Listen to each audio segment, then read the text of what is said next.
Oke. Ini adalah beberapa hal yang akan kita bahas hari ini ya. Kita mulai dari yang pertama itu adalah mengenai stakeholder lah. Stakeholder siapa saja sih pemangku kepentingan yang terlibat di dalam administrasi kontrak ini ya kan. Yang pertama itu memang pastinya umumnya yang terlibat itu adalah kedua belah pihak gitu kan ya yang berkontrak. Namun di luar dari dua belah pihak itu masih ada pihak-pihak lainnya yang sebenarnya juga masih mungkin terdampak atau mungkin juga bisa mempengaruhi ya pelaksanaan pekerjaan di lapangan. Jadi kalau pihaknya itu kan yang pertama itu ada pelaksana ya kan, itu adalah kontraktornya, termasuk juga subkonnya, termasuk juga pekerjanya, kemudian konsultan, entah itu konsultan perencana ya, desainernya, konsultan pengawas atau MK-nya ya dan lain-lain sebagainya, kemudian pemilik ya atau pengguna jasa ini adalah pemerintah ya kan, kalau misalnya dia itu proyek-proyek publik ya, kemudian pengembang atau developer, kalau misalnya proyek swasta, masyarakat kalau misalnya proyek swasta ya, misalnya kalian punya duit gitu, kemudian kalian minta kenalan kalian sebagai mandor untuk mengerjakan sebuah rumah mewah gitu kan ya. Nah itu juga sebenarnya kalian adalah employer gitu kan ya. Kemudian regulator ya, yang membuat regulasi yaitu pemerintah atau juga termasuk asosiasi misalnya ya. Kemudian pengguna akhir. Pengguna akhir ini adalah konsumennya ya, yang pada akhirnya akan menggunakan proyek tersebut sebagai aset ya. Entah itu pemilik, tenan, pembeli, penyewa rumah. Nah ini kalau untuk gambaran umumnya ya, yang biasanya kontrak konvensional itu bahwa memang terpisah ya, tidak ada hubungan kontraktual antara kontraktor dan konsultan. Yang ada adalah antara kontraktor dengan employer melalui kontrakmen ya, kemudian konsultan dengan employer itu melalui kontrak agensinya ya. Nah, ini contoh kalau misalnya yang umumnya tipe paling umum kan adalah tipe kontrak konvensional ya atau tradisional, di mana memang pemilik proyek ini punya beberapa kontrak nih, dia kontrak agensi dengan desainer ya kan, dengan QS untuk menghitung, kemudian dengan konsultan MK untuk nantinya akan mengawasi pelaksanaan pekerjaan di lapangan, kemudian dengan kontraktor utama. Nah, kontraktor juga punya kontrak mungkin ya dengan subkonnya ya kan, kontrak sub, baik itu subkontraktor yang dia pilih sendiri atau memang subkontraktor yang langsung ditunjuk oleh si pemilik proyek gitu ya. Nah, kemudian aspek lain itu terkait dengan site possession atau kepemilikan atas lahan gitu ya. Menurut Oxford Dictionary, site itu adalah ya lahan gitu ya, a piece of land ya kan, lahan di mana sebuah bangunan itu didirikan ya kan.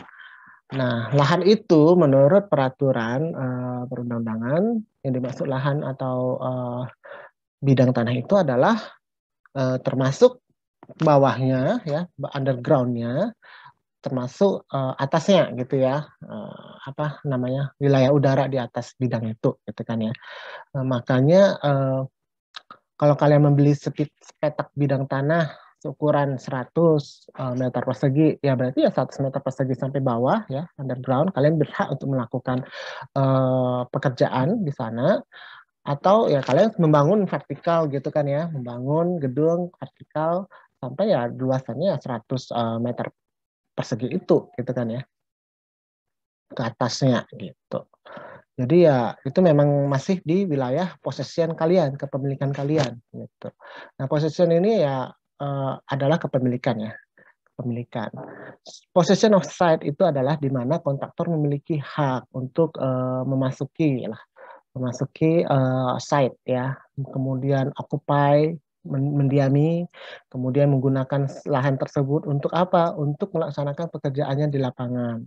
Ini juga sering disebut sebagai akses ya, right of access ya kan, bagi kontraktor untuk masuk dan melaksanakan pekerjaan di lapangan. Duration of site possession ini tentu dimulai dari tanggal di mana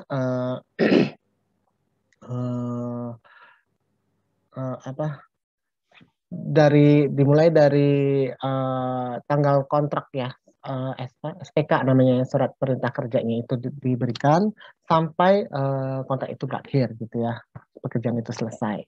Kemudian kontrak periodnya itu ya tentu sesuai dengan apa yang dituangkan di dalam kontrak ya, yang disepakati bersama di dalam kontrak.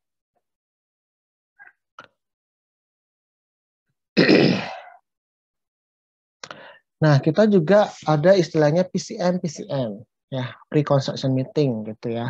Nah, ini sebenarnya adalah sebuah rapat para pelaksanaan yang bertujuan untuk memaparkan pertama ya uraian singkat ya kan tentang proyek, peranan dan kewenangan masing-masing personil yang terlibat di dalam proyek, kewenangan masing-masing delegasi apabila ada ya kan, misalnya delegasi dari pemilik proyeknya itu siapa gitu ya. Kemudian status program, informasi tentang milestone-nya ya. Kemudian persyaratan ya terkait dengan nominated subcontractor maupun nominated supplier kalau memang dari employernya mau memberikan nominated subcontractor maupun supplier ya. Kemudian pekerjaan atau material yang akan dikerjakan sendiri oleh si pemilik proyek. Boleh nggak? Boleh aja gitu ya. Pemilik proyek punya bagian atau dia mau mensuplai sendiri nih apa materialnya. Dia mau misalnya itu keramiknya dengan standarnya dia gitu kan ya, terserah ya, yang penting disepakati bersama gitu kan ya. Kemudian prosedur penilaian berkala gitu ya, prosedur pengukuran dan prosedur monitoring progres pekerjaan, dokumentasi dan lain sebagainya. Nah, PCM ini adalah rapat pelaksanaan yang dihadiri oleh perwakilan ya pihak employer maupun kontraktor. Untuk apa? Untuk memudahkan lah nantinya ketika memang mereka akan melaksanakan pekerjaan di lapangan gitu ya. Jadi harus deal-dealan dulu gitu ya, hal-hal yang masih belum jelas mungkin di dalam kontrak ya, hal-hal teknisnya gitu ya. Semakin detail semakin baik sebenarnya. Kemudian ada juga yang disebut work progress meeting ya. Nah, ini rapat yang dihadiri biasanya oleh konsultan MK-nya, kontraktor dan subkon. Biasanya employer sih tidak menghadiri ini karena biasanya sudah diwakilkan oleh konsultan MK. Nanti paling ya konsultan MK akan mereport ya, memberikan laporan kepada employer kalau memang ada isu-isu yang perlu dibahas gitu ya. Nah, ini apa saja sih yang dibahas dalam work progress meeting ya? Ini tentu ya tentang kemajuan atau progres pekerjaan di lapangan.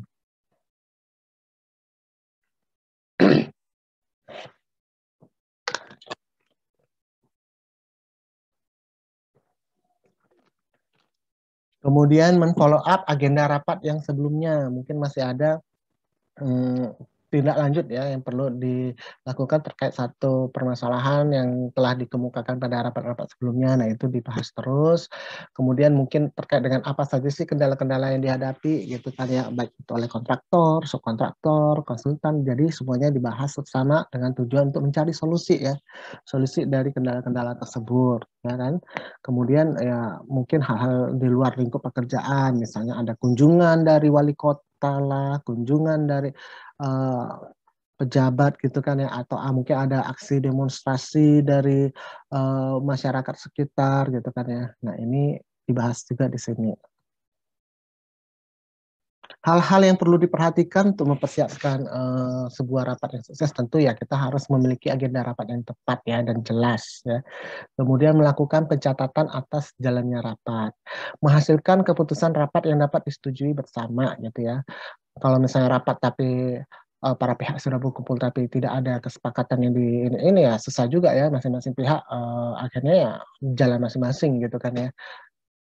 Kemudian mengidentifikasi tindakan-tindakan yang diperlukan, mengevaluasi hasil keputusan sebelumnya, apakah perlu ditindaklanjuti lagi, apakah sudah boleh close ya, atau masih ada upaya perbaikan yang harus dilakukan gitu ya.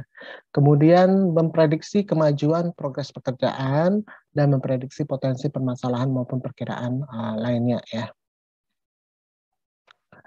Itu tadi terkait dengan rapat ya, dan umumnya rapat-rapat di proyek konstruksi itu dilakukan berkala gitu ya. Cukup sering lah, minimal mungkin seminggu sekali gitu ya. Dan kalau kalian nantinya akan sebagai contract administrator ya di proyek tim teknik adcon, nah itu nanti kalian mungkin yang harus banyak mempersiapkan memprepare data-data untuk mendukung rapat ini gitu ya. Kemudian terkait dengan instruction and drawing ya kan. Nah, instruction and drawing ini memang pada prakteknya di lapangan pemberian instruksi ya, instruksi kerja maupun gambar dari pemilik proyek ini melalui konsultan MK-nya ya, konsultan MK itu sering terlambat gitu ya. Nah, keterlambatan pemberian instruksi maupun atau informasi atau gambar ini ya, yang dari konsultan ini dapat mempengaruhi pelaksanaan pekerjaan di lapangan, yang tentu akan sangat merugikan pihak kontraktor utama. Dan kalau misalnya ini memang dianggap merugikan pihak kontraktor, tentu mereka akan mengajukan klaim konstruksi, gitu kan ya.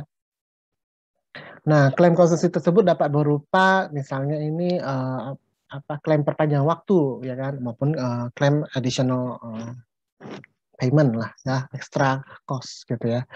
Nah, maka dari itu, desainer ya, konsultan MK itu harus memahami betul ya program kerja kontraktor dan menyesuaikan penerbitan instruksi maupun gambar ya dengan waktu pelaksanaan pekerjaan. Setiap keterlambatan instruksi, informasi maupun gambar ini harus dicatat oleh kontraktor ya, karena ini dapat menjadi alasan kontraktor itu buktinya ya, sebagai bukti bahwa dia memang mengalami keterlambatan, sehingga dia mengalami penundaan pekerjaan di lapangan karena keterlambatan instruksi maupun gambar gitu ya. Nah, selain masalah keterlambatan gambar, penerbitan gambar maupun instruksi ini, kontraktor juga sering di lapangan itu menerima instruksi yang sifatnya lisan, gitu kan ya, oral gitu dari konsultan MK maupun pemilik proyek. Nah, instruksi lisan ini harus dibuat kemudian secara tertulis oleh kontraktor. Untuk apa? Tentu untuk meminimalkan potensi sengketa ke depannya, gitu ya. Kalau misalnya instruksi lisan itu diberikan, maka kontraktor harus mengirimkan surat yang meminta konfirmasi tertulis dari konsultan MK ya. Dan memang sudah merupakan kewajiban konsultan MK untuk memberikan konfirmasi menyetujui instruksi tersebut atau membatalkannya gitu ya. Masalah lain terkait dengan gambar ini adalah adanya gambar revisi ya kan. Kan memang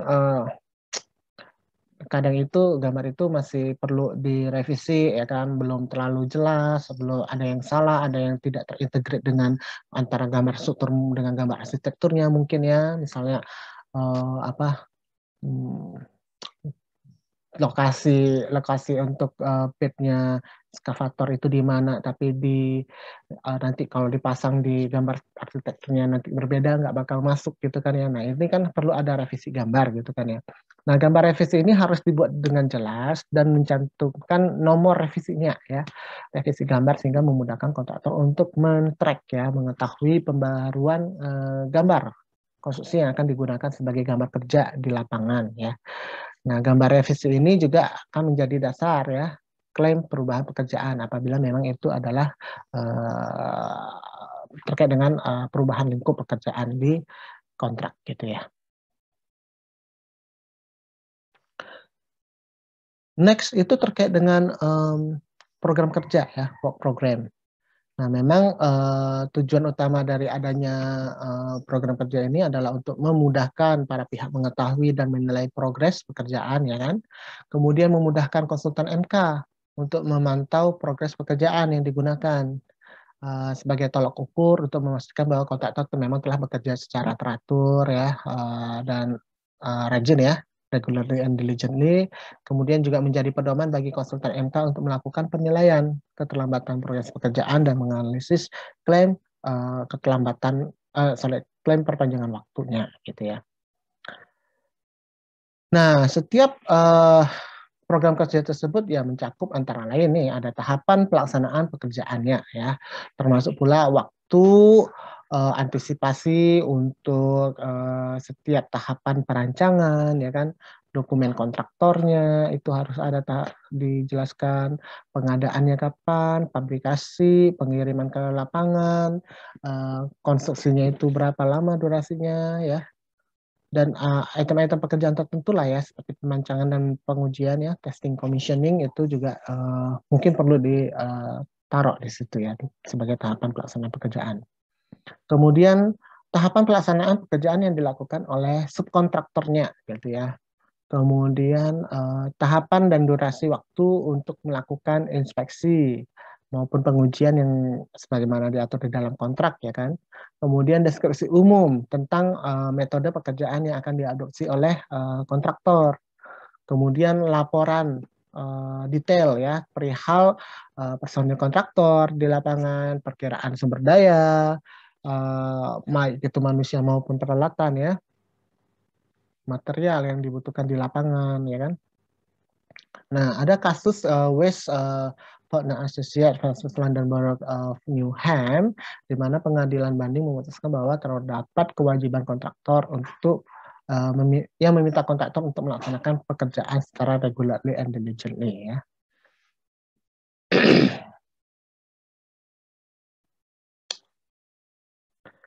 Next ini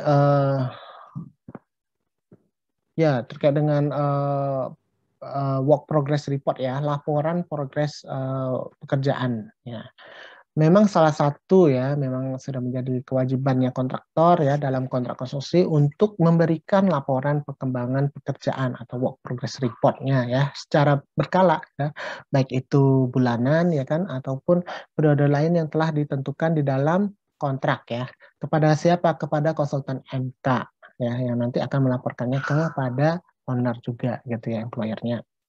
Nah, berdasarkan laporan perkembangan pekerjaan ini, kemudian konsultan MK akan menilai progres aktual pekerjaan di lapangan dengan program kerja yang telah dibuat. Dia akan membandingkannya ya. Dari sini konsultan MK akan melihat apakah progres aktual pekerjaan di lapangan ini terlambat, ya kan? Dan timbul kemungkinan terjadinya keterlambatan penyelesaian pekerjaan secara keseluruhan, atau melihat juga besarnya progres aktual pekerjaan yang dapat dijadikan sebagai dasar pembayaran pekerjaan. Nah, apabila nih terjadi ternyata laporan progresnya itu di lapangan itu terlambat daripada yang seharusnya ya di dalam program kerjanya kontraktor, maka konsultan MK dapat menginstruksikan kepada kontraktor untuk menyerahkan program kerja revisi gitu ya, dan meminta percepatan lah, meminta mempercepat kontraktor untuk mengejar keterlambatannya kan. Kemudian laporan progres pekerjaan ini yang disiapkan oleh kontraktor dan diserahkan ke konsultan MK ini meliputi ya tabel deskripsi detail progres pekerjaan di lapangan, dokumentasi atau foto ya, jadwal fabrikasi, inspeksi ya kan, fotokopi sertifikat pengujian, sertifikat material, biasanya tuh ada tuh apakah besi betonnya itu sudah ter-SNI gitu kan ya, sesuai dengan standar ya kan. Nah, itu ada sertifikatnya biasanya gitu ya. Kemudian daftar pemberitahuan maupun instruksi yang diberikan, statistik keselamatan kerja ya, perbanding karena kan K3 itu memang menjadi tanggung jawab sepenuhnya oleh kontraktor ya. Perbandingan antara progres realisasi dan rencana gitu ya.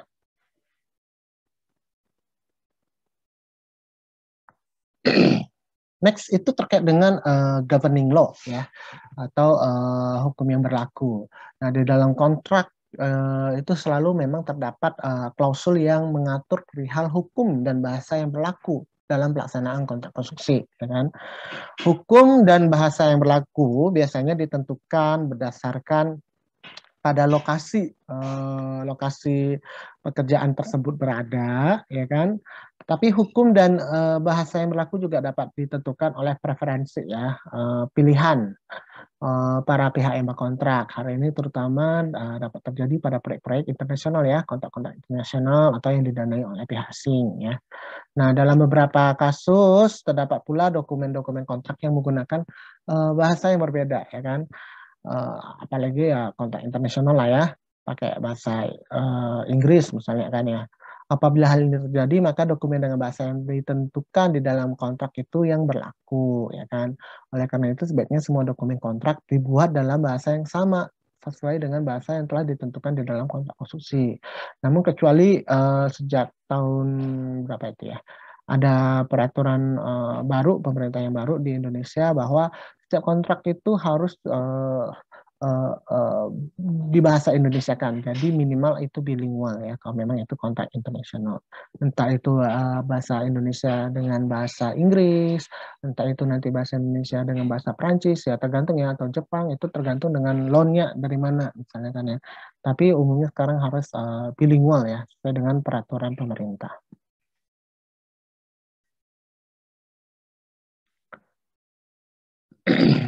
Nah, ini kira-kira apa sih yang dicantumkan di dalam FIDIK ya, yang disebutkan di dalam FIDIK itu terkait dengan compliance with law. Ini ada di klausul 1.13 ya, di mana kontraktor dan employer itu uh, dalam melaksanakan kewajibannya di dalam kontrak itu harus uh, apa namanya comply ya, harus mematuhi segala peraturan yang berlaku, hukum yang berlaku ya.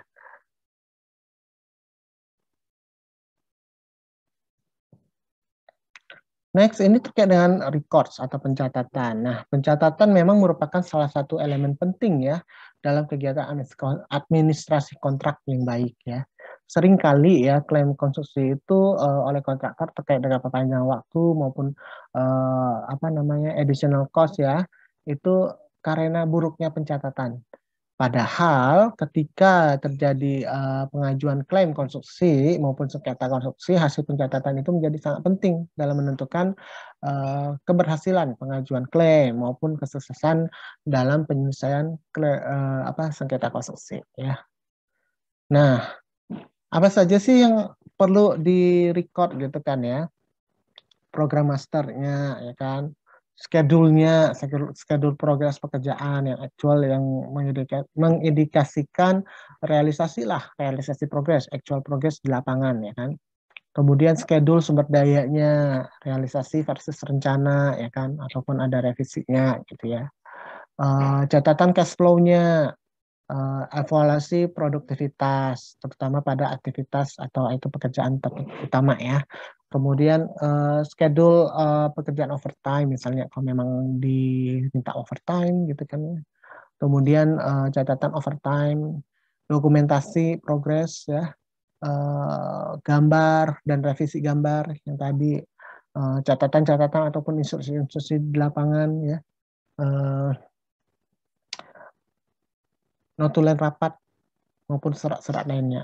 Nah, memang records ini harus dilakukan sedetail mungkin oleh kontraktor, tapi bukan berarti semua record itu kemudian harus diserahkan kepada employer ya ataupun konsultan NK. Yang diserahkan ya sesuai yang dibutuhkan untuk menjadi pendukung klaim dari kontraktor aja gitu ya.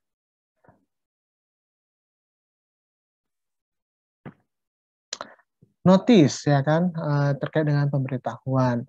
Memang di dalam banyak kontrak konstruksi itu terdapat ketentuan-ketentuan yang mengatur bahwa salah satu pihak harus memberikan pemberitahuan secara tertulis kepada pihak lainnya ya kan terkait dengan sebuah permasalahan yang terjadi.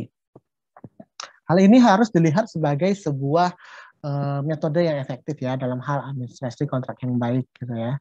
Contohnya adalah ketika di mana ketentuan di mana kontraktor harus memberikan sebuah pemberitahuan tertulis atas klaim biaya tambahan atau untuk melakukan penundaan atau perlambatan pekerjaan ya, slow down ya, slow down. Nah, di dalam kontrak konstruksi lazim ditemukan pemberitahuan tersebut harus diberikan dalam kurun waktu yang tertentu nih, ya kan, atau yang logis, ya kan, atau misalnya ditulis dengan segera, ya kan, tanpa menunda gitu. Itu adalah artinya ya memang kalau memang terjadi something kontraktor aware dengan adanya indikasi hal tersebut, maka dia harus memberitahukan secara tertulis dengan segera gitu ya, tanpa menunda kepada konsultan MK-nya.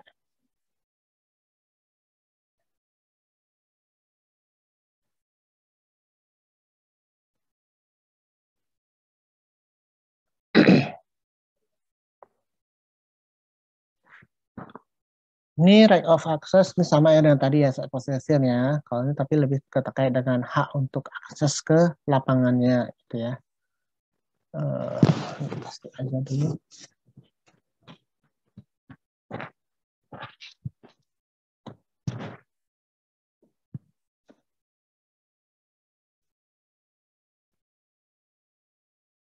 Hmm.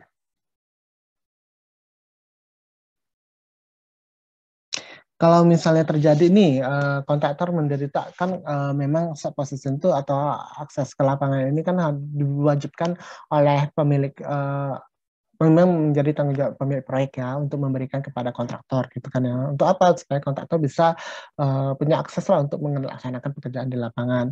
Namun kan sering juga terjadi di mana misalnya lahan belum bebas lah, kemudian apalagi ya, intinya itu tidak sepenuhnya mungkin lahannya bebas hanya sebagian gitu ya sehingga itu juga mempengaruhi performa kontraktor di lapangan gitu kan ya. Nah, apabila kontraktor kemudian menderita kerugian atau keterlambatan pekerjaan akibat kelalaian employer ya dalam hal memberikan akses lapangan ini, maka kontraktor tentu dapat memberikan pemberitahuan kepada konsultan MK ya dan berhak untuk mengajukan klaim kalau memang dia mengalami keterlambatan ataupun ada timbul additional cost-nya gitu ya. Nah, nantinya konsultan MK akan menindaklanjuti klaim yang diajukan, ya kan? Kemudian ya dia akan memberikan keputusan ya, persetujuan ataupun penolakan gitu kan ya. Namun apabila ternyata kelalaian pemilik proyek disebabkan oleh kesalahan atau keterlambatan oleh kontraktor sendiri, maka tentu kontraktor tidak berhak atas klaim tersebut lah ya, umumnya itu. Nah, hak penguasaan atas lapangan ini hanya berlaku sampai pelaksanaan pekerjaan konstruksi dinyatakan selesai ya, sama seperti tadi ya kan. Atau ya sampai dengan kondisi-kondisi di mana kontrak konstruksi dinyatakan berakhir, misalnya ya mereka putus kontrak di tengah-tengah periode gitu kan ya. Ya bisa aja gitu kan ya. Nah, ketika kontrak dinyatakan telah berakhir, maka kontraktor harus segera mengeluarkan peralatan milik kontraktor ya kan, subkontraktor, kemudian material sisa yang ada, scrap ya, mestinya sampah ya kan, pekerjaan sementara lain ya dari dalam lapangan. Nah, apabila kontraktor kemudian lalai dan tidak mau gitu kan ya, mengeluarkan barang-barang gitu kan ya, yang mungkin bagi dia sudah tidak berguna misalnya, maka pemilik proyek dapat menjual atau membuang barang tersebut gitu ya. Dan kalau memang ada timbul biaya, ya pemilik proyek berhak untuk meminta ganti ya, ganti rugi atas biaya yang dikeluarkan untuk membuang, menjual ataupun mengembalikan barang tersebut kepada kontraktor. Nah ini what does FIDIC have ya about right of access, ini bisa dilihat di klausul 2.1 ya kan.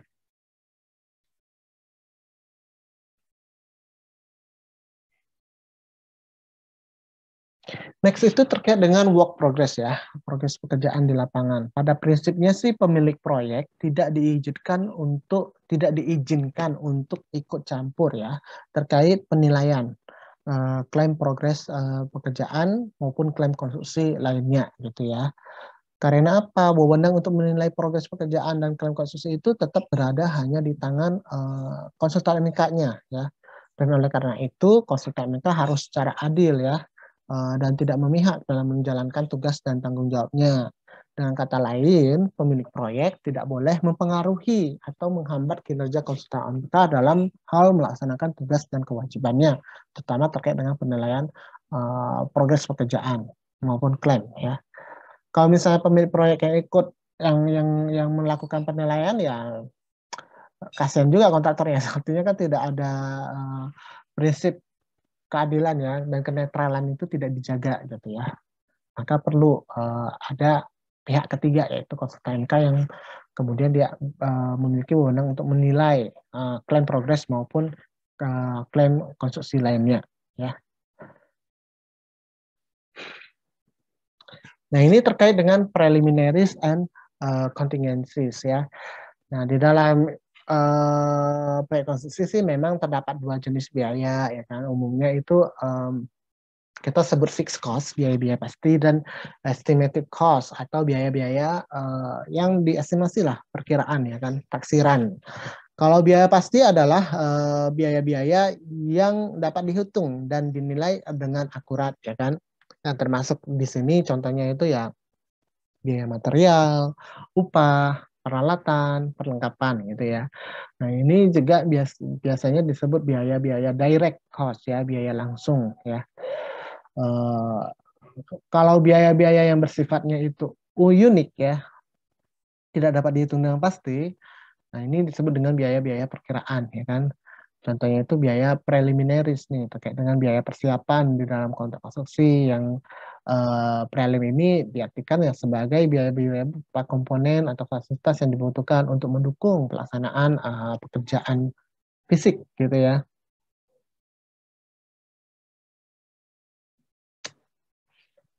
Menghitung apa namanya menghitung biaya persiapan ini bukan hal yang mudah ya karena eh, ada gambarnya mungkin ada gitu ya tapi ada apa itu apa namanya item itu belum belum tentu ada di dalam gambar gitu ya jadi memang eh, menghitung biaya prelim ini perlu kejelian dan mungkin perlu juga istilahnya intuisi dari masing-masing kontraktor untuk menetapkan seberapa besar sih prelimnya gitu ya. Nah ini uh, juga dipersulit misalnya tidak ada standar method of measurement yang menjelaskan dengan spesifik misalnya ya berapa besar sih biaya prelim ini sebenarnya gitu kan ya. Nah biasanya juga kita kemudian di dalam RAB misalnya kan ya itu menetapkannya dinyatakan dalam unit satuan lamsam gitu kan ya. Nah ini juga perlu kejelian lah gitu ya. Jadi kalau meskipun secara ininya di arah dalam SAM, tapi kontraktor sebaiknya tetap perlu ada detail dari atau rincian ya, menghitung di sini jadinya seorang QS itu harus secara cermat ya, secermat mungkin menghitung komponen-komponen yang termasuk di dalam biaya persiapannya ini gitu ya. Nah, salah satu metode yang paling umum untuk menghitung biaya persiapan adalah dengan membandingkannya dengan pekerjaan sejenis ya kan dengan proyek-proyek serupa berapa sih biaya prelimnya mereka gitu ya. Nah ini tadi biasanya itu dinyatakan dalam bentuk persen ya kan ditetapkan oleh kontraktor berapa persen nih biaya prelimnya gitu kan ya. Nah definisi biaya prelim ini juga berbeda ya dengan biaya yang tak terduga atau contingencies. Nah, biaya contingencies ini adalah biaya perkiraan yang dialokasikan untuk biaya-biaya yang tidak atau belum diketahui atau dapat berubah selama masa pelaksanaan pekerjaan konstruksi. Besarnya biaya contingencies ini bergantung pada tipe dan ukuran proyek yang dikerjakan dan memang umumnya juga dinyatakan dalam bentuk persentase ya kan 5% atau 10%. Cuman uh, sudah jarang di dalam RAB itu ada disediakan post item untuk biaya kontingensi ya karena biasanya sudah dianggap ya kalian menghitung RAB ya sesuai dengan gambarnya gitu kan ya melaksanakan pekerjaan juga sesuai dengan gambarnya kalau memang ada biaya tak terduga itu untuk apa gitu loh biaya tak terduga ini maksudnya apa nah ini biasanya terutama untuk proyek-proyek pemerintah itu sulit untuk diterima gitu ya. Dan jarang sekarang untuk ditemukan ada RAB yang kemudian menyatakan ada biaya kontingensi gitu ya. Next ini terkait dengan overhead ya. Biaya-biaya overhead ini diartikan sebagai biaya-biaya tidak langsung indirect cost yang tidak dapat dialokasikan secara spesifik ya sebagai biaya item pekerjaan. Ini ada dua jenis biaya overheadnya proyek dan biaya overhead kantor ya kan kantor pusat ya head office-nya ya. Biaya overhead ini dinyatakan dalam bentuk persentase juga dan biasanya telah didistribusikan pada beberapa atau keseluruhan item pekerjaan di dalam RAB ya kan. Karena kita tidak mungkin menemukan biaya overhead di dalam RAB gitu ya. Tapi itu sudah melebur biasanya, melebur dalam item pos lainnya gitu ya. Biaya overhead proyek ya. Kalau kita sekarang bicara mengenai biaya overhead proyek ini, ya tentu yang memang digunakan untuk kepentingan pelaksanaan pekerjaan konstruksi di lapangan. Antara lain misalnya itu biaya administrasi proyek, sewa gudang proyek, sewa kantor proyek ya, direksi kitnya proyek misalnya apa perlengkapan habis pakai kantor, ATK ya, gaji ya kan, apalagi ya, depresiasi ya kan, bonus, pajak, jaminan, asuransi, dan lain sebagainya. Ini adalah biaya-biaya yang tidak terkait langsung dengan item pekerjaan di lapangan gitu ya. Tapi tetap perlu ada, tetap perlu disediakan karena ini adalah biaya pendukung ya, biaya pendukung.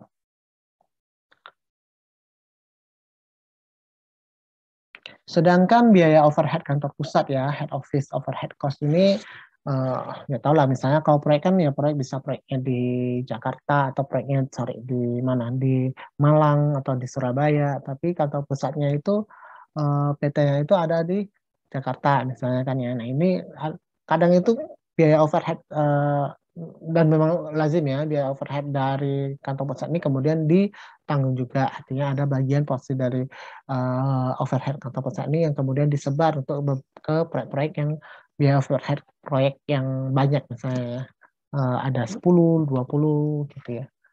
Nah ini semua disebarlah gitu ya biaya overheadnya. Nah ini yang dimasuk biaya overhead kantor pusat ini bisa bonus, gajinya pegawai kantor pusat gitu ya, kelengkapannya kantor-kantor pusat ya, depresiasi peralatan perlengkapan di kantor pusat, izin usaha, biaya pemasaran dan promosi ya, jamuan-jamuan misalnya ya, biaya pelatihan dan pengembangan SDM dan lain-lain sebagainya gitu ya.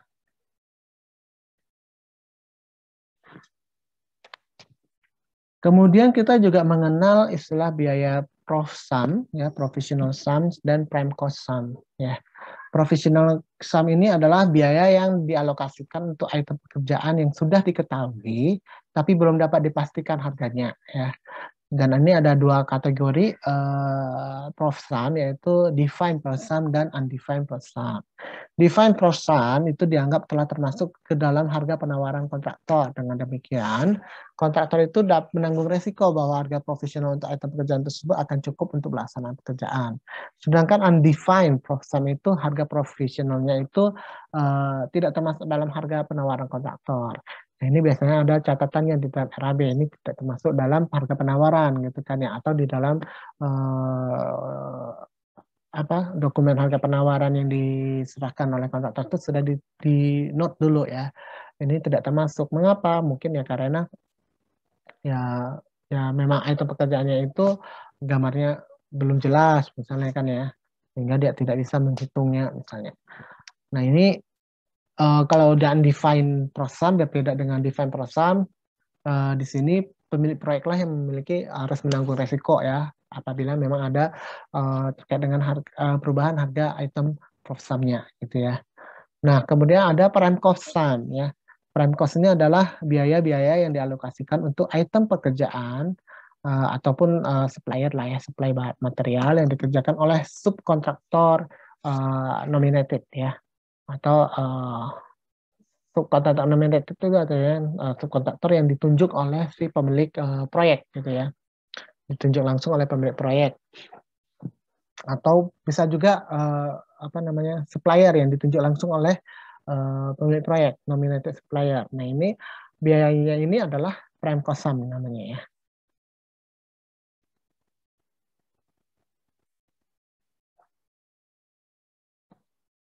Next ini terkait dengan fosil atau penemuan benda arkeologis ya kan. Di dalam pelaksanaan pekerjaan konstruksi memang kita tidak dapat mengetahui ya secara pasti apa yang terdapat di bawah lokasi pekerjaan ya, di undergroundnya. Nah, hal yang cukup sering terjadi itu adalah ketika pelaksanaan pekerjaan galian ya kan, kemudian ditemukan fosil ataupun benda-benda peninggalan purbakala. Ya. Nah, penemuan ini tentu menyebabkan penundaan pelaksanaan pekerjaan, ya kan. Ketika penemuan benda purbakala ini terjadi, ya, maka kontraktor berkewajiban untuk mengamankan lokasi penemuan dari segala pihak lah, segala pihak yang memiliki tujuan buruk ya, untuk mengambil, mencuri ataupun merusak benda-benda purbakala tersebut ya kan. Nah, segala fosil ya ataupun benda purbakala tersebut sebenarnya tetap berada pada kepemilikannya pemilik proyek ya, sebagai pemilik sah dari lokasi pekerjaan. Karena tadi ya kan eh, dia memang yang punya tanahnya gitu ya. Di sini kontraktor ketika menemukan itu ya harus segera memberitahukan penemuan tersebut secara tertulis kepada konsultan MK ya kan. Nanti konsultan MK akan memberikan instruksi kepada kontraktor ya, eh, harus diapakan gitu ya. Apabila kemudian kontraktor ternyata mengalami kerugian atau ya kan pasti ada penundaan, pasti keterlambatan kan, maka kontraktor tentu berhak untuk mengajukan klaim ya, klaim perpanjangan waktu maupun additional cost kalau memang merugikan ya. Nah ini contohnya aja nih, candi kuno ditemukan di kampus UI Jakarta ya, Yogyakarta. Nah, di sini nih ada pernyataannya ya, tentu Humas UI ya selaku pemilik proyeknya mengatakan proses pembangunan ya dihentikan ya sebagai buntut dari penemuan candi itu gitu ya. Dan di Indonesia ini cukup banyak nih, terutama di Jawa ya.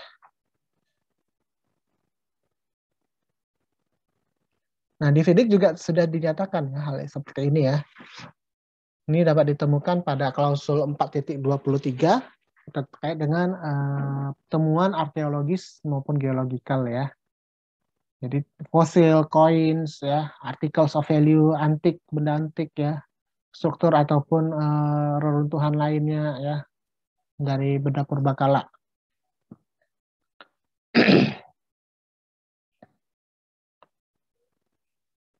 Next ini terkait dengan istilah back to back contract ya. Jadi back to back contract itu adalah kondisi di mana ketentuan-ketentuan di dalam kontrak sub ya itu harus menyesuaikan lah, artinya harus inline, harmonis dengan ketentuan di dalam kontrak utamanya ya, antara pemilik proyek dan kontraktor utama. Kan kontrak utama itu antara pemilik proyek dengan kontraktor utama. Kemudian nantinya eh, kontraktor utama ini akan ada kontrak sub kan dengan subkontraktornya. Nah, ketentuan-ketentuan di dalam kontrak sub ini harus inline, harus harmonis lah ya dengan ketentuan di dalam kontrak utama. Misalnya kontrak utama ini dinyatakan milestone-nya itu untuk pekerjaan pondasi harus sudah selesai tanggal sekian ya kan. Jadi dalam kontrak subnya juga harus sudah ditulis bahwa durasi pekerjaannya itu harus selesai tanggal sekian misalnya kan ya. Nah, ini adalah prinsip back to back contract gitu ya. Di dalam pekerjaan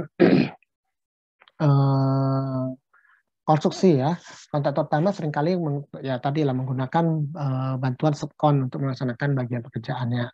Tujuan utama dari prinsip back to back contract ini untuk memastikan bahwa semua hak, kewajiban dan tanggung jawab para pihak yang terlibat di dalam sebuah proyek konstruksi itu saling bersinergi dan terintegrasi ya.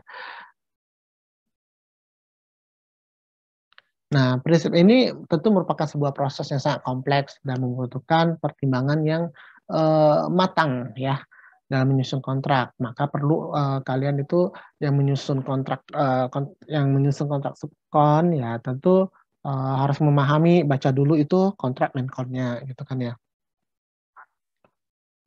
Back to back contract dapat dilakukan dengan 3 cara. Yang pertama, melampirkan istilah-istilah atau kondisi-kondisi di dalam kontrak utama ke dalam kontrak sub misalnya ya. Tapi ini harus hati-hati nih karena tidak semua klausul itu relevan. Tadi itu inline itu artinya kan hanya harmonis lah ya, artinya masih sejalan gitu kan ya. Tapi tidak berarti semua ke klausul atau ketentuan di dalam kontrak utama itu kemudian berlaku di dalam kontrak sub ya. Gitu. Karena kan kontrak sub itu ya terkadang itu lingkupnya lebih kecil. Jadi dia harus ada penyesuaian terkait dengan hal itu. Kemudian bisa juga dengan cara kita membuat kontrak sub sendiri ya yang terpisah ya kan memang ini tapi ya masih harus back to back dengan kontrak utamanya gitu ya. Atau menggunakan kontrak format standar ya, format standar kontrak yang kontrak subnya ya. Jadi itu FIDIC juga ada tuh kontrak sub ya, format standar untuk kontrak sub. Nah, ini aspek-aspek utama terkait dengan prinsip ketentuan back to back dalam kontrak konstruksi, antara lain tanggal-tanggal penting ya, milestone-nya tadi ya kan, periode notifikasi, prosedur dan waktu lainnya itu harus mempertimbangkan lah apa yang dituangkan di dalam kontrak utamanya gitu ya. Kemudian pemberlakuan hasil keputusan resolusi sengketa konstruksi dan hak untuk ikut berpartisipasi ya dalam hal proses penyelesaian sengketa konstruksinya. Kemudian alokasi tanggung jawab atas ganti rugi, ya kan. Kemudian persyaratan bahwa klaim sah itu dapat diteruskan, prosedur dalam hal klaim konstruksinya, ya. Kemudian definisi penyelesaian pekerjaan di dalam kontrak utama yang dimaksud penyelesaian pekerjaan itu sampai mana gitu ya. Di dalam kontrak sub itu mungkin ya agak berbeda, tapi ya pasti harus inline gitu ya, karena dia kan lingkupnya berbeda ya. Kemudian tanggung jawab desain subkontraktor gitu ya. Kemudian kewajiban untuk memenuhi mutu pekerjaan atas standar yang berlaku. Ini penting nih kan, kontraktor utama itu harus memenuhi spesifikasi yang telah ditetapkan di dalam kontrak. Tentu di subkontraktor juga harus memenuhi apa yang di dalam spesifikasi atau yang sudah ditentukan di dalam kontraknya itu gitu ya. Mana mau sih kontraktor utama harus menanggung cacat pekerjaan misalnya kan ya, atau ketidakberterimaan mutu pekerjaan oleh subkontraktor. Pastinya harus sama gitu ya, setara. Nah, prinsip back to back ini harus dibedakan pengertiannya dengan istilah pay when paid atau pay when certified ya. Kalau pay when paid itu adalah istilah ketika di mana subkontraktor ini akan, ini adalah dua-duanya ini adalah conditional payment ya. Pembayaran berkondisi, artinya pembayaran yang bersyarat gitu ya. Ada syaratnya apa? Pay when paid atau pay when certified. Pay when paid itu misalnya itu kan kontraktor utama hanya akan melakukan pembayaran kepada si subkonnya apabila kontraktor utama ini progres pekerjaan si subkonnya ini sendiri sudah dibayarkan oleh employer gitu ya. Kan memang yang punya kontrak yang akan membayar subkon ini siapa? Adalah kontraktor utamanya kan. Nah, atas bagian pekerjaan yang dikerjakan oleh si subkon. Kemudian kontraktor utama ini akan mengakui